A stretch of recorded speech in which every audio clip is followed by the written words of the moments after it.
ප්‍රජා යටිතල පහසුකම් අමාත්‍යාංශය යටතේ තියෙන පොල් වගා කිරීමේ මණ්ඩලය විසින් මේකදී බඳවා ගන්න තනතුරු දෙකක් සඳහන් කරලා තියෙනවා. මෙන්න මේ නියෝජ්‍ය සාමාන්‍ය අධිකාරී සහ පොල් සංවර්ධන නිලධාරී කියන තනතුරු වලට බඳවා ගැනීම සිදු කරනවා කියලා සඳහන් කරලා තියෙනවා.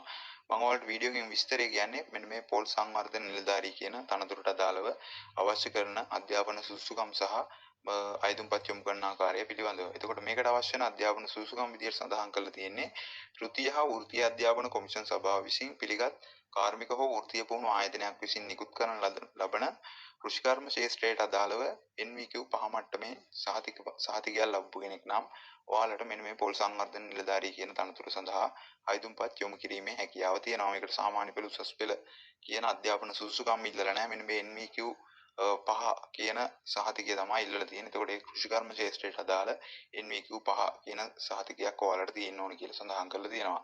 එතකොට මෙන්න මේ තනතුරට අදාළව වැටුප් පරිමාණ ගැන සඳහන් කරලා තියෙනවා. රුපියල් 52700ක මූලික වැටුපක් පිරිනවනවා කියලා සඳහන් කරලා තියෙනවා. මේකට 17800ක ජීවන වියදම් දීමනාවකුත් එකතු වෙනවා කියලා සඳහන් කරලා තියෙනවා. ඒ වගේම රජ්‍ය විසින් අනුමත කරන ලබන අනිකුත් දීමනත් මෙන්න මේ 52700ට එකතු වෙනවා කියන කාරණේ මම මෙතෙන්දී ඔයාලට මතක් කරනවා. වයස ගැන සඳහන් කරලා තියෙනවා. වයස අවුරුදු 18 සහ 45 අතර වෙන්න ඕනි කියලා කියනවා. ඒ වගේම මෙන්න මේ තනතුරට බඳවා ගැනීම සිදු කරන්නේ ලිඛිත තරඟ විභාගයක හෝ පත්වීම් බලධාරියා විසින් පත් කරනු ලබන සම්මුඛ පරීක්ෂණ මණ්ඩලයක් විසින් පවත්වනු ලබන ව්‍යුහගත සම්මුඛ පරීක්ෂණයක ප්‍රතිඵල මත මෙන්න මේ තනතුර සඳහා බඳවා ගැනීම සිදු කරනවා කියලා සඳහන් කරලා තියෙනවා. ඒ වගේම මෙන්න මේ තනතුරට අවශ්‍ය වෙන වෙනස් සුසුකම් ටිකක් කියලා තියෙනවා. එතකොට ඒකෙදි කියනවා ශ්‍රී ලාංකික පුරවැසියෙක් වෙන්න ඕනි කියලා කියනවා.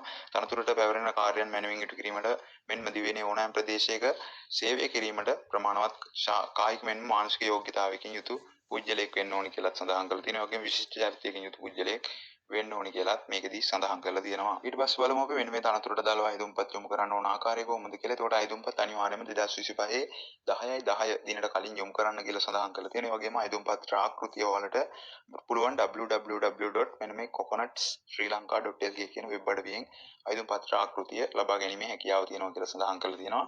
වීඩියෝ එකේ ඩිස්ක්‍රිප්ෂන් එකේ මම අදාළ ලින්ක් එක දාලා තියන්නම්. ඒ වගේම කියනවා මෙන්න මේ අයදුම්පත් ආකෘතිය ඔයාලට ඩවුන්ලෝඩ් කර ගැනීමේ හැකියාවක් නැත්නම් ඔයා විසින් අයදුම් පත්‍රයක් වෙනම සකස් කරලා ඒක වුණත් ඒවට ප්‍රශ්නයක් නැහැ කියලා සඳහන් කරලා තියෙනවා. ඒකට අයදුම් පත්‍රය සකස් කරද්දී ඔයාගේ පෞද්ගලික තොරතුරු අධ්‍යාපන සහතික පිළිබඳ තොරතුරු ඇතුළත් කරලා අයදුම් පත්‍රය සකස් කරන්න කියන කාරණේ මම ඉතින්දී ඔයාලට මතක් කරනවා. එහෙම සකස් කළා ඔයාලගේ අධ්‍යාපන සුසුකම්, වෘත්තීය සුසුකම් සහ සේවා පළපුරුද්ද පිළිබඳව සුසුකම් සනාථ කරන්න පුළුවන් සහතික තියෙනවනේ. අන්නේ සහතිකවල ඡායා පිටපත් සත්‍ය පිටපත් බවට සහතික කළ අයදුම් පත්‍රයක් සමග ලියාපදිංචි තැපෑලෙන් යොමු කරන්න කියලාත් මේකෙදී සඳහන් කරලා තියෙනවා. එහෙම ලියාපදිංචි තැපෑලෙන් යොමු නොකරන අයදුම්පත් දැනුම් දීමකින් තොරව ප්‍රතික්ෂේප කරනවා කියලා කියනවා. ඒ වගේම දැනට රාජ්‍ය සේවයේ ඉන්න කෙනෙක් නම් ආයතන ප්‍රධානිය හරහා අයදුම්පත් යොමු කරන්න කියලා සඳහන් කරලා තියෙනවා. අයදුම්පත් දාලා එවන ලියුම් කවරේ වම් පැත්ත ඉහළ කෙළවරේ ආයදුම් කරන ලබන තනතුර සටහන් කරලා එවන්න කියලාත් මේකෙදී සඳහන් කරලා තියෙනවා. ඒක ලියාපදිංචි තැපෑලෙන් ඔයාලගේ අයදුම්පත් යොමු කරන්න ඕන ආකාරය සඳහන් කරලා තියෙනවා. ඒ කියන්නේ ලිපිනය සභාපති පොල් වගා කිරීමේ මණ්ඩලය 428න් 9 ඩෙන්සිල් කොබ්බෑ කටුව මාවත බත්තර මූල කියන ලිපිනයට තමයි ලියාපදිංචි තැපෑලෙන් ඔයාලගේ අයදුම්පත් යොමු කරන්න ඕනේ. එතකොට මෙන්න මේකෙදි කියනවා ඉහත අනුතුරු සඳහා අදාළ අයදුම් පත්‍රය පහත වෙබ් අඩවියෙන් ඩවුන්ලෝඩ් කරගන්න කියලා කියනවා.